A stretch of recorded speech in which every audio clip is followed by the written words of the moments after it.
UPSC 2005 का question paper है। First question है वात पूर्ण धृतिस्पर्शः शोथः निम्नलिखित में से किस एक का लक्षण है? संदिग्ध वात का। सेकंड, उदर रोग की निम्नलिखित अवस्थाओं में से किस एक में शिराजाल यानी कि शिरा तंत्र प्रकट होता है? अजादोत्का अवस्था में। थर्ड, अष्टांग हृदयानुसार बृहयेद औषधाहारेर मेदो मूत्रलह चिकित्सा पद्धति का वर्णन निम्नलिखित रोगों में से किस एक के संदर्भ में किया गया है? कृश प्रमेही के। फोर्थ, यानी कि मैच द फॉलोइंग है, हेतु के सूची 1 में दिए हुए हैं हेतु के प्रकार और सूची 2 में दी है व्याख्या। तो हेतु के प्रकार को व्याख्या के साथ मैच करना है। तो इसका आंसर है बी। तो व्यंजक व्यंजक जो है प्रेरक, ए का 1 व्यंजक प्रेरक, बी का 4 व्याधि का मृद भक्षण, सी का 5 यानी कि प्राधानिक का विष, डी का व्यभिचारी व्यभिचारी का 3 यानी कि व्याधि उत्पन्न करने में असमर्थ, व्यभिचारी व्याधि उत्पन्न करने में असमर्थ। अब आता है फिफ्थ क्वेश्चन। फिफ्थ है निम्नलिखित रोगों में से किस एक के साथ चरक की उक्ति एकत स्थानी सर्वाणी रक्त मोक्षण में कितः का संबंध है? तो इसका उत्तर है विसर्प। सिक्स्थ, रोगों के वर्गीकरण से संबंधित निम्नलिखित कथनों पर विचार कीजिए और नीचे लिखा है कि उपरोक्त कथनों में से कौन से सही हैं? तो इसका आंसर है ए ऑप्शन ठीक है, उन्माद 2 प्रकार का होता है, निज एवं आगंतुज। बी भी ठीक है, अपस्मार 4 प्रकार का होता है, और डी भी ठीक है, अतत्वाभिनिवेश केवल एक प्रकार का ही होता है। अब आता है सेवंथ, निम्नलिखित ज्वरों में से कौन सा एक निष्प्रत्यनीक है? संतत ज्वर। एट्थ, निम्नलिखित औषधियों में से कौन सी एक शुक्र स्तंभन के लिए प्रयोग की जाती है? कपि कच्छू। नाइन्थ, निम्नलिखित औषधियों में से किस एक में लगभग आधी मात्रा में कटुकी होती है? आरोग्यवर्धिनी में। टेंथ, निम्नलिखित रोगों में से किस एक में गुरु अपतर्पण के प्रयोग का प्रावधान है? स्थौल्य। 11th, निम्नलिखित में से कौन सी एक औषधि ज्वर चिकित्सा में प्रयुक्त सुदर्शन चूर्ण में सबसे अधिक मात्रा में होती है? किरात तिक्त। 12th, निम्नलिखित द्रव्यों में से पुनरावर्तक ज्वर की चिकित्सा में किस एक का उल्लेख चरक ने नहीं किया है? पिपली। पुनरावर्तक ज्वर की चिकित्सा में चरक ने किसका उल्लेख नहीं किया? निम्नलिखित में से पिपली का, यानी कि मुस्तक का किया हुआ है, परपटक का किया हुआ है, परपटक का किया हुआ है और तिक्ता का किया हुआ है। अब आता है 13 के आगे, निम्नलिखित दोषों में से किस एक की नानात्मज व्याधि उदर्द है? कफ की। 14th, निम्नलिखित रोगों में से किस एक में स्पर्शासहत्व पाया जाता है? पैतिक गुल्म में। नेक्स्ट, निम्नलिखित रोगों में से किस एक रोग का एक लक्षण अस्वेदनम है? एक, कुष्ठ। अब यहाँ पे असर्शन और रीजन दिए, तो असर्शन ए एंड आर दोनों सही हैं और आर जो है वो ए की सही स्पष्टीकरण है। उसके बाद बी में बोला कि ए और आर असर्शन और रीजन दोनों सही हैं, पर रीजन जो है वो आर का सही स्पष्टीकरण नहीं है। सी ऑप्शन में बोला कि जो असर्शन है वो सही है पर जो रीजन है वो गलत है, और डी में बोला है कि जो असर्शन है वो गलत है परंतु जो रीजन है वो सही है।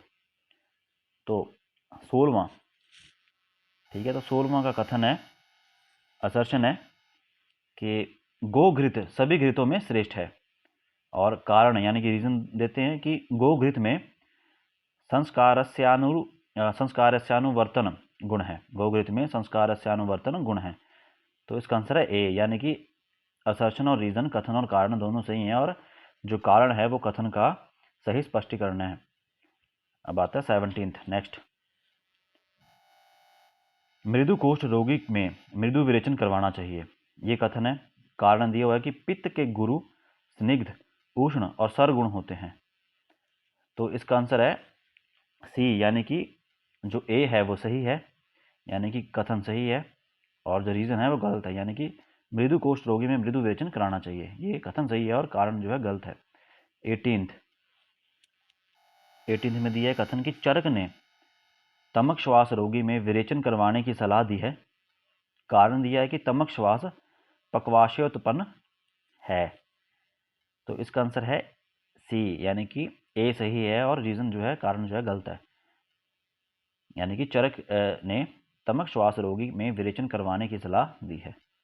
19th का कथन ए है कि चरक ने तमक श्वास रोग की चिकित्सा में भारंगी नागर योग बताया है। कारण क्या है, रीज़न क्या है?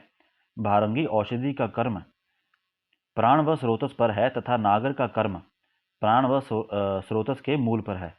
तो दोनों सही हैं और रीज़न जो है, कारण जो है वो कथन का सही एक्सप्लेनेशन है। तो इसका आंसर है ए। 20 में कथन है ग्रीष्म ऋतु में मधु रस एवं शीत वीर्य द्रव्यों को ग्रहण करने का परामर्श दिया गया है। कारण क्या है, रीज़न क्या है? ग्रीष्म ऋतु में पित्त दोष का क्षय एवं प्रकोप होता है।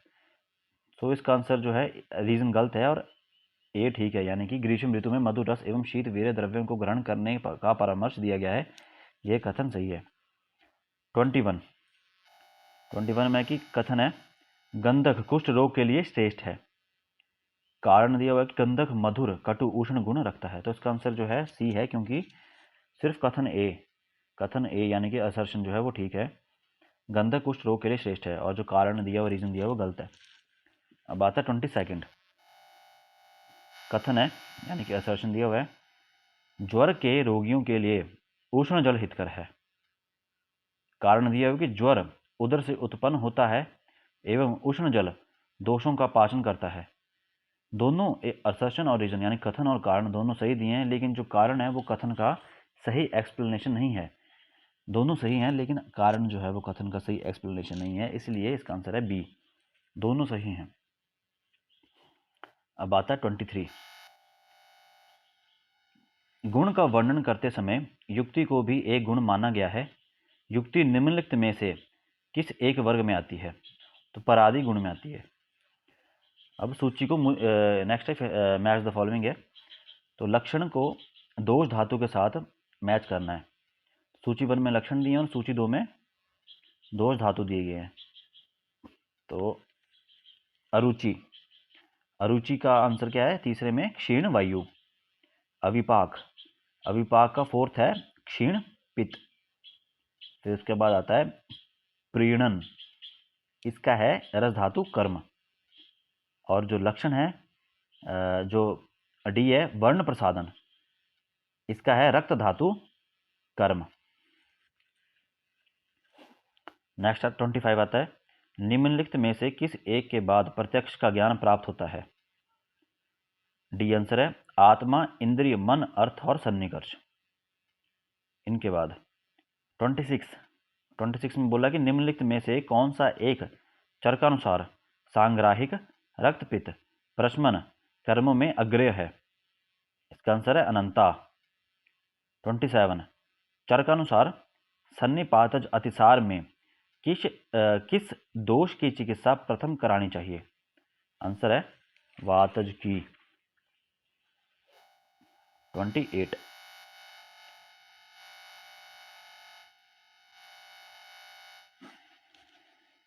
28 में लिखा हुआ है कोटेशन में आर्तवे सा विमुक्ते तू तत्क्षणम लभते सुखम, निम्नलिखित में से किस एक का नैदानिक लक्षण है? आंसर है उदावर्तिनी का। 29 श्लेष्म मूत्रा अश्मरी का रंग निम्नलिखित में से किस एक के समान होता है? मधुक पुष्प वर्ण। 30 क्वेश्चन है सामान्यतः गर्भाशय के निम्नलिखित भागों में से किस एक में अपरा रहती है? गर्भाशय के ऊपरी खंड में। 31 योग्य से संबंधित निम्नलिखित पर विचार कीजिए। 4 ऑप्शन दिए, तो उपरोक्त में से कौन सा सही है? ठीक है, तो ए जो है वो ठीक है, अलाबू पर छेद्य कर्म। बी ये भी ठीक है, अलाबू पर उत्कर्तन। सी अलाबू पर परिवर्तन, ये भी ठीक है, और जो डी है वो गलत है। 32 निम्नलिखित में से किस एक में सीरम अमाइलेज बढ़ जाता है? सी आंसर है इसका तीव्र यानी कि एक्यूट पैनक्रेटाइटिस में। 33 सुश्रुतानुसार निम्नलिखित में से किस एक में चंद्रमंडलवत छेदन करने का निर्देश है? तो इसका आंसर है हस्त। 34 चरक अनुसार निम्नलिखित रोगों में से कौन सा एक अतिवृद्धि होने पर नयन और श्रोत्र का विनाश करता है? अर्धाव भेदक। 35 छिन्न कर्ण संधान में दोनों कर्णपालियाँ छोटी, गोल और समान होने से निम्नलिखित कर्णबंधों में से कौन सा एक प्रयोग में लाया जाता है? इसका आंसर है बल्लूरक। 36 है नेक्स्ट। मैच द फॉलोइंग है। रोग को सूची 1 में रोग दिए और सूची 2 में अधिष्ठान दिए हैं, तो रोग को अधिष्ठान के साथ मैच करना है। तो परिधर का अधिष्ठान क्या है? जीवागत, कपालिका का दंतगत, मांस कच्छप का तालुगत और वल्यों का कंठगत। 37 भ्रंशथु क्या है? भ्रंशथु एक नासा रोग है। 38 पिष्टक निम्नलिखित में से किस एक का रोग होता है? शुक्लगत। 39 फिर से मैच द फॉलोइंग आ गया। सूची 1 में रोग दिए हैं और सूची 2 में अधिष्ठान दिए हैं। ठीक है, सूची 1 में रोग दिए हैं और सूची 2 में अधिष्ठान दिए हैं।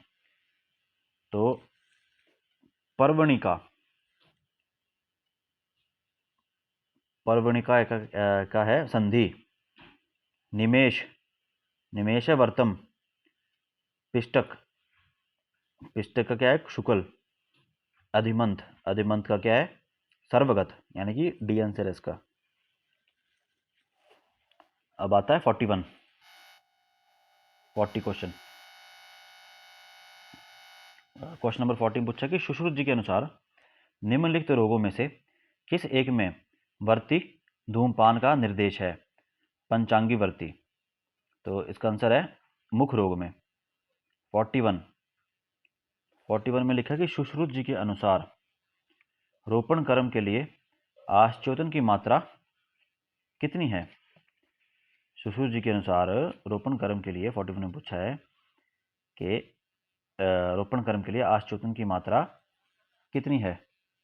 तो इसका आंसर है 12 बिंदु, डी। 42 निम्नलिखित कथनों पर विचार कीजिए, उपरोक्त कथनों में से कौन सा सही है? ठीक है, तो इसका आंसर है पहला ठीक है, अन्यतोवात एक नेत्र रोग है। दूसरा गलत है। तीसरा सी ऑप्शन ठीक है। अष्टांग हृदय ने शिरोरोग और कपाल रोग का अलग अलग वर्णन किया है। फोर्थ भी ठीक है, माधव निदान ने 11 प्रकार के शिरोरोगों का वर्णन किया है। तो 42 का सी आंसर ठीक है, C option. 1, 3 and 4 statements are correct. 43 शिशु की निम्नलिखित अवस्थाओं में से किस एक में लेहन उपयोगी नहीं है? कल्याण मातृका में। 44 निम्नलिखित व्याधियों में से किस एक में वायुस्तालवास्थि नामियेत वायुस्तालवास्थि नामियेत की स्थिति घटित होती है? मस्तुलुंग क्षय में। 45 का क्वेश्चन 45 है, निम्नलिखित संस्कारों में से किस एक में मन्य स्तंभ विकृति होती है? कर्ण वेधन में। 46 निम्नलिखित में से किस प्रकार के ज्वर की पूर्व रूपावस्था में घृत के मुखपान का प्रावधान है? सुश्रुत जी के अनुसार वातिक ज्वर। 46 फिर से पढ़ते हैं। निम्नलिखित में से किस प्रकार के ज्वर की पूर्व रूपावस्था में घृत के मुखपान का प्रावधान है? सुश्रुत जी के अनुसार वातिक ज्वर में। अब आता 47 निम्नलिखित में से कौन सी एक औषधि अष्टांग संग्रह अनुसार शुष्कार्श की चिकित्सा के लिए उत्तम है? बल्लातक।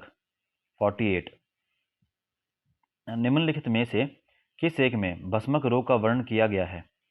अष्टांग हृदय टीका में। 49 निम्नलिखित में से किस एक में मुक्तानुबंधी प्रकृति का ज्वर होता है? आंसर है शलीपद जन्य ज्वर में। और फिर से मैच द फॉलोइंग है, खनिज औषधि की सूची 1 है और सूची 2 में रासायनिक संगठन या मिश्रण है। तो Nilanjan, Nilanjan lead sulphide. B आता है मृदार श्रृंग, इसका आंसर है लेड मोनोऑक्साइड। सी आता है हरिताल, इसका आंसर है आर्सेनिक ट्राइसल्फाइड। मनशिला, डी में मनशिला, इसका आंसर है आर्सेनिक डाइसल्फाइड। 51 में फिर से सूची में मैच करनी है।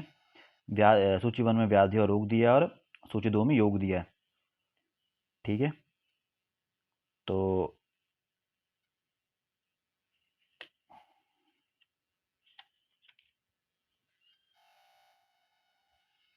अविपत्तिकर चूर्ण, अविपत्तिकर चूर्ण है अमलपित्त।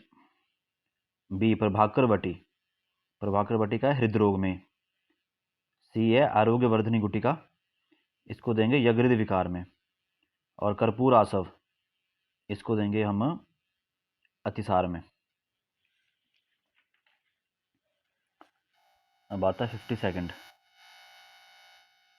50 सेकंड में कथन दिए गए हैं, तो इन कथनों में से कौन सा सही है?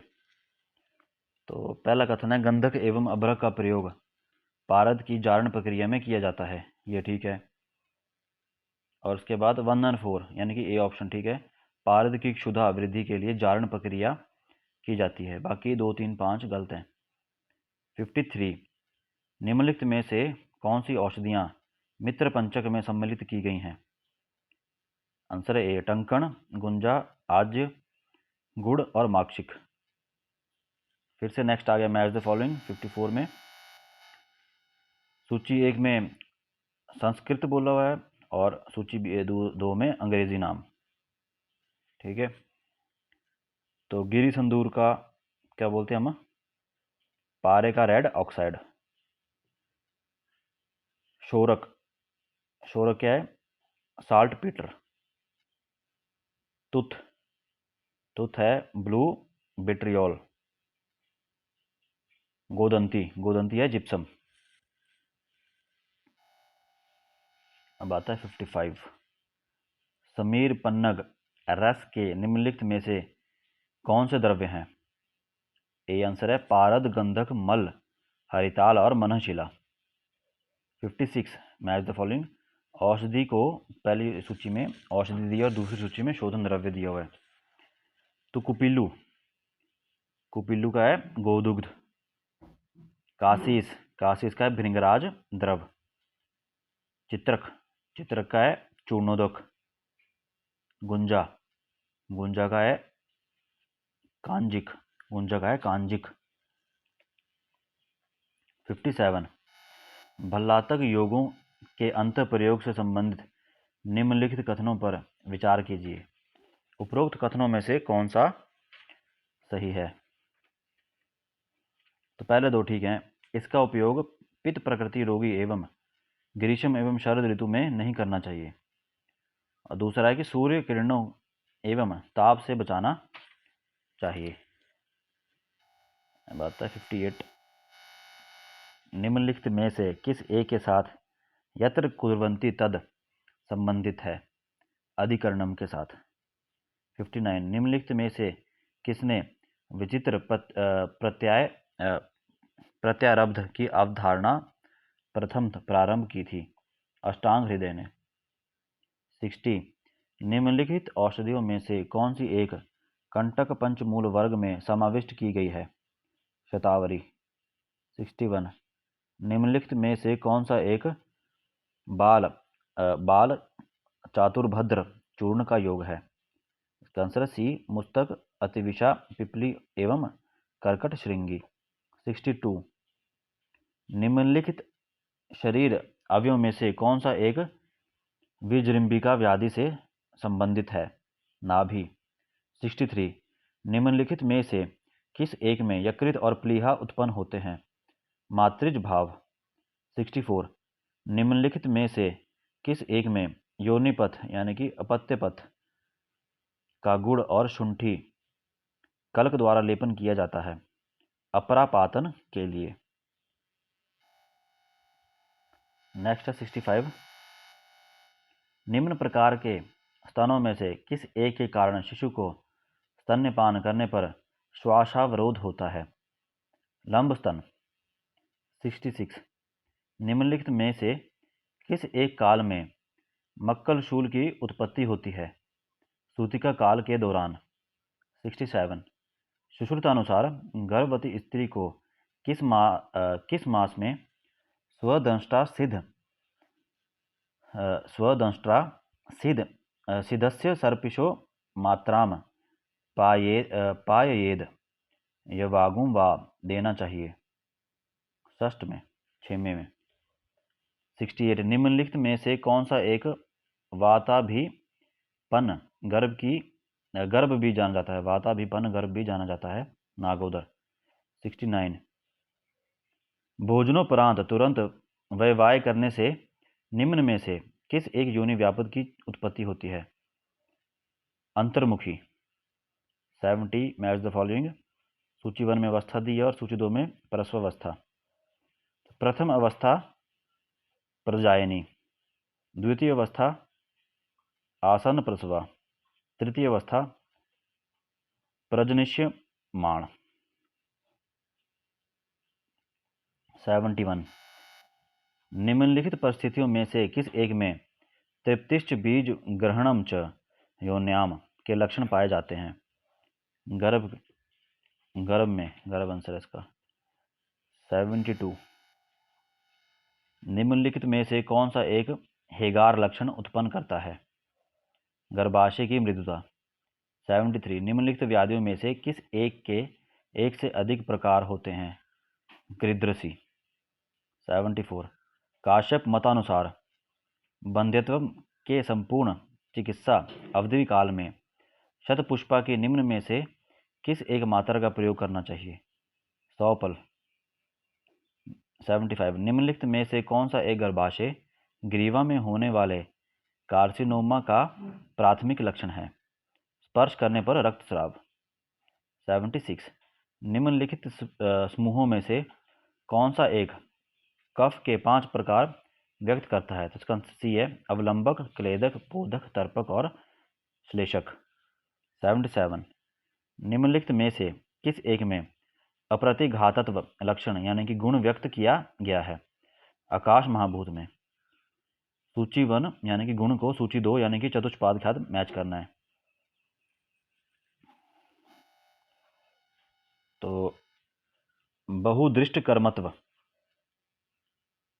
भिषक, योग्यतव, द्रव्य, दाक्ष्य, उपस्थाता, स्मृति, रोगी। 79। Match the following. धारणी वेग सूची 1 में और सूची 2 में चतुष्पाद। मूत्र वेग निग्रहण वस्तिशूल, छर्दी वेग निग्रहण भ्रम, क्षुधा वेग निग्रहण पांडु, पुरीश वेग निग्रहण पक्वाशय शूल। 80। निम्नलिखित वर्गों में से कौन सा एक संतर्पणोपक्रम है? ब्रीहण, स्नेहन और स्तंभन। A option. 81। निम्नलिखित समूहों में से किस एक समूह में कफ से गुण हैं? गुरु, स्निग्ध, मधुर और पिच्छिल। A answer. 82। निम्नलिखित कथनों में से कौन सा एक सही है? कषाय रस के कर्मों में स्तंभन एक है क्योंकि ये अपने रूक्ष एवं शुद्ध गुणों के कारण। ठीक है, कषाय रस के कर्मों में स्तंभन एक है अपने रूक्ष एवं शीत गुणों के कारण। 83 फिर से मैच द फॉलोइंग है। सूची 1 में स्रोत और सूची 2 में मूल। रस वह स्रोतोमूल, हृदय और 10 धमनियां। रक्त वह स्रोतोमूल, यकृत और प्लीहा। मूत्र वह स्रोतोमूल, बस्ती और वंक्षण। स्वेद वह स्रोतोमूल, वृक्क और वसा। 84। निम्नलिखित में से किसके द्वारा विकृति विषम संवेद की अवधारणा प्रथम उद्धृत की गई है? चरक संहिता के द्वारा।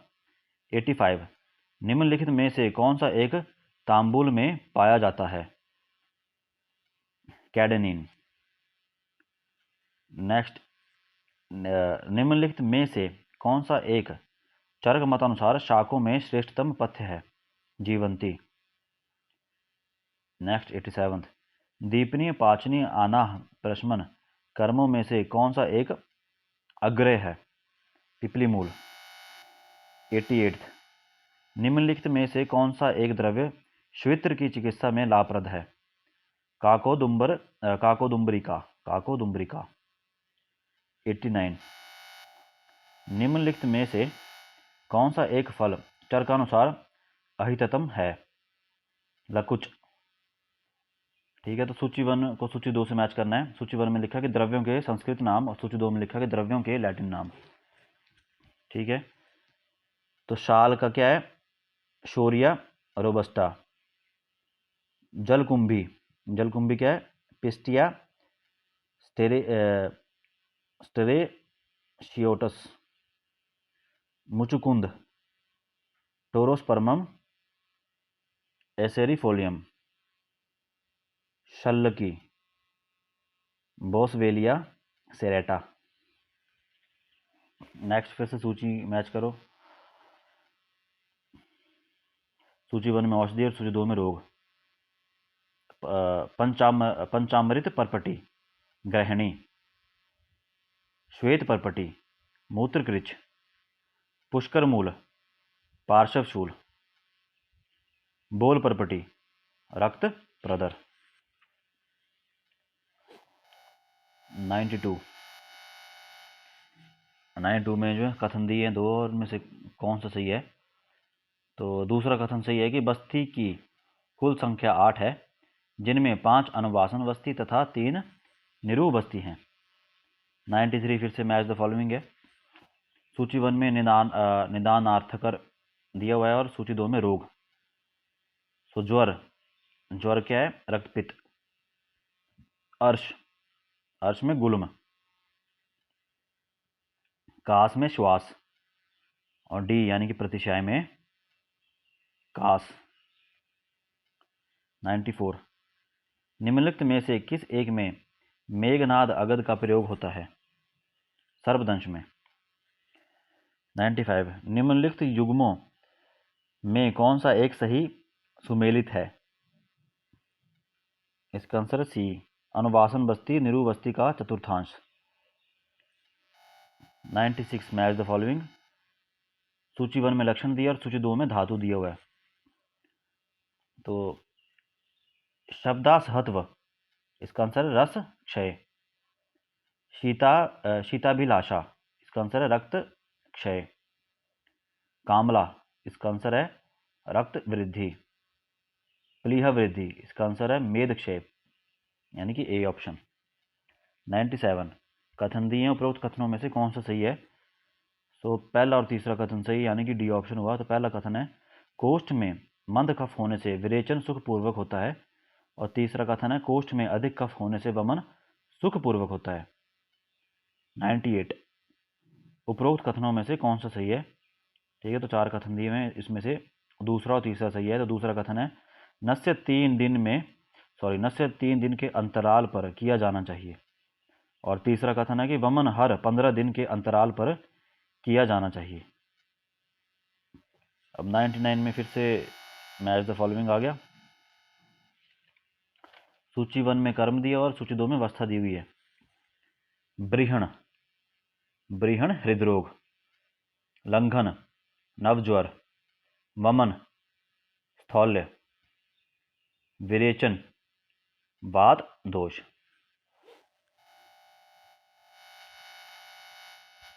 अब आता 100 फिर से मैच द फॉलोइंग।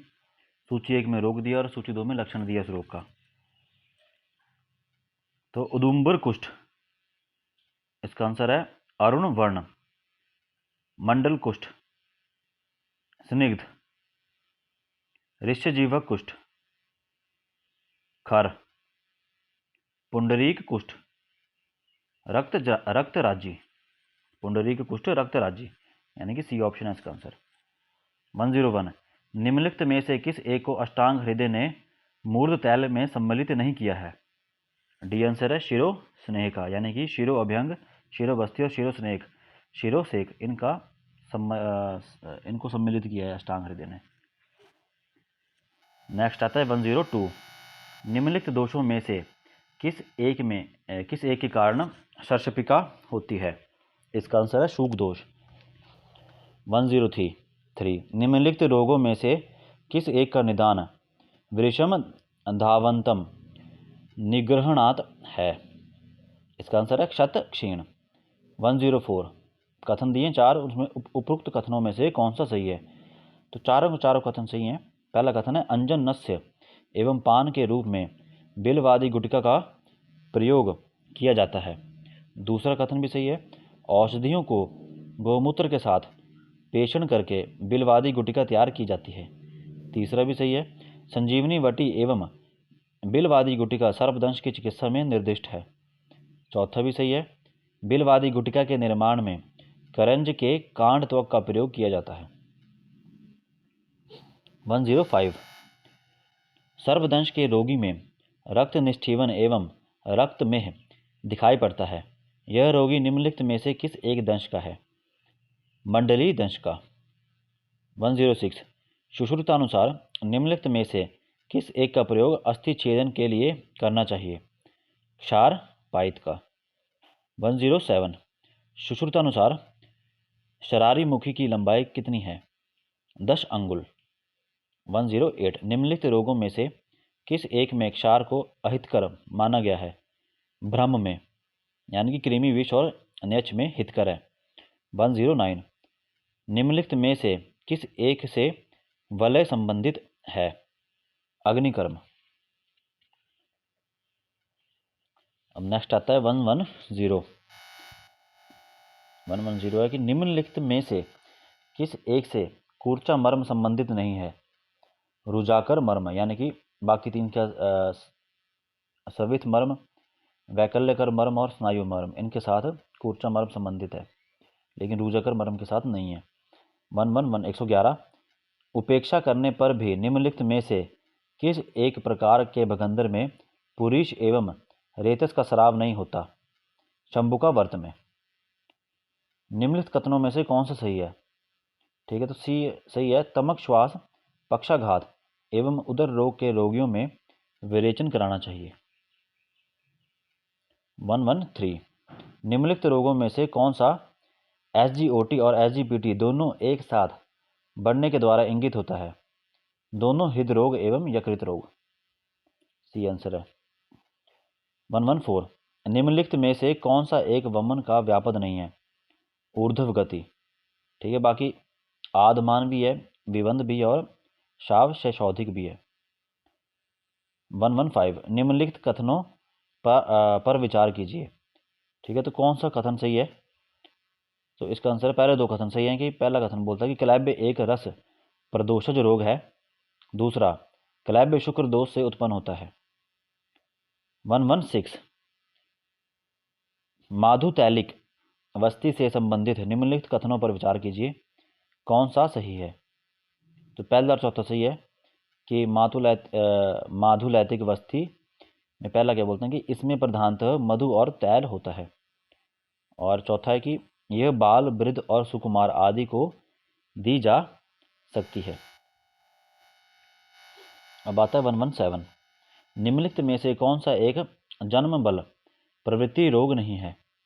कुष्ठ। 118 पूर्व वैसी मध्य व निम्नलिखित में से किस एक से संबंधित है? रसायन। मैच द फॉलोइंग है 119 में, सूची 1 में औषधि और सूची 2 में कर्म। तो त्रिवृत, सुख विरेचन, आरगवध, स्रंसन, कटुकी भेदन, अमृता रक्तपित्त। अब आता है लास्ट 120 निम्नलिखित औषधियों में से कौन सी एक उष्णकटिबंध फुफ्फुसी इसोनोफिलिया में प्रभावी है, यानी कि ट्रॉपिकल पल्मोनरी इसिनोफिलिया। इसका आंसर है कर्कट श्रृंगी। ठीक है, जो कर्कट श्रृंगी है वो उष्ण कटिबंध फुफ्फुसी इसिनोफिलिया यानी कि ट्रॉपिकल पल्मोनरी एसोफिलिया में प्रभावी है, कर्कट श्रृंगी।